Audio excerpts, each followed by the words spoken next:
Vamos abrir a escritura no Evangelho de João, capítulo 1. Evangelho de João, capítulo 1. Quero ler com os irmãos do versículo 1 até o versículo 14. Os primeiros 14 versículos que abrem este evangelho tão maravilhoso que é o Evangelho de João.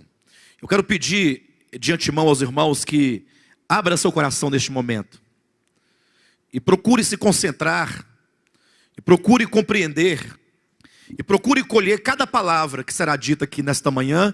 Nós queremos hoje dar a continuidade da ministração da semana passada, em que nós falávamos acerca de Jesus, ou melhor, falávamos acerca o Filho de Deus, né? Cristo, o Filho do Deus vivo. Amém? Vamos continuar então. Evangelho de João, capítulo 1, versículo 1 ao versículo 14, diz assim: no princípio era o Verbo estava com Deus e o Verbo era Deus. Ele estava no princípio com Deus. Todas as coisas foram feitas por intermédio dele, e sem ele nada do que foi feito se fez. A vida estava nele, e a vida era a luz dos homens. A luz resplandece nas trevas, e as trevas não prevaleceram contra ela. Houve um homem enviado por Deus, cujo nome era João. Este veio como testemunha para que testificasse a respeito da luz, a fim de todos virem a crer por intermédio dele. Ele não era a luz, mas veio para que testificasse da luz, a saber, a verdadeira luz que vinda ao mundo ilumina a todo homem. O Verbo estava no mundo, o mundo foi feito por intermédio dele, mas o mundo não o conheceu. Veio para o que era seu e os seus não o receberam.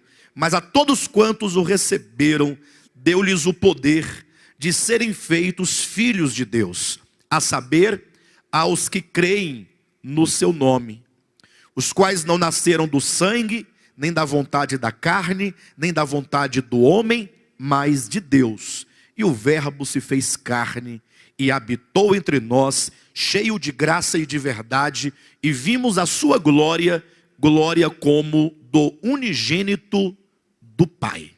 Amém? Palavras profundas, né? Palavras que revelam coisas tão grandes.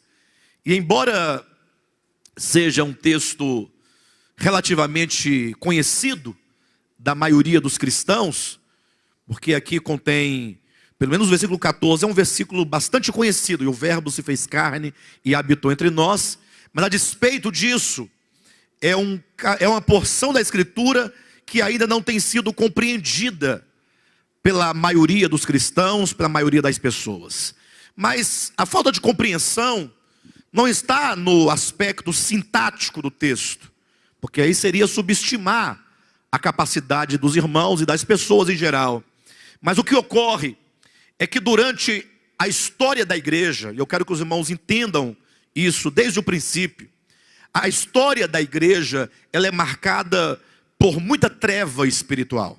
Basta que você olhe para a história, para a igreja na sua história, vocês verão a luta que o maligno travou contra a igreja, com o fim de impedir que os santos, os filhos de Deus, compreendam a verdade do Evangelho. E foram muitas as maneiras que ele se utilizou para ir de encontro à igreja. Primeiramente, ele tentou matar os cristãos, né? Matando mesmo por meio do martírio.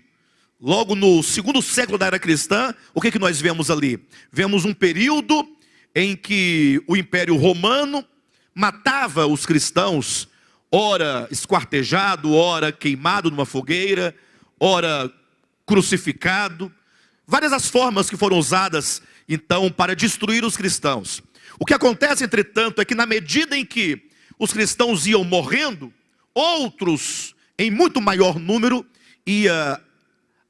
crendo no Evangelho, iam aderindo às fileiras do Evangelho.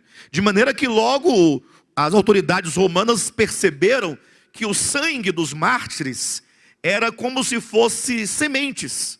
Ou seja, morria um, convertia-se 10. Morria-se 10, convertia-se 100.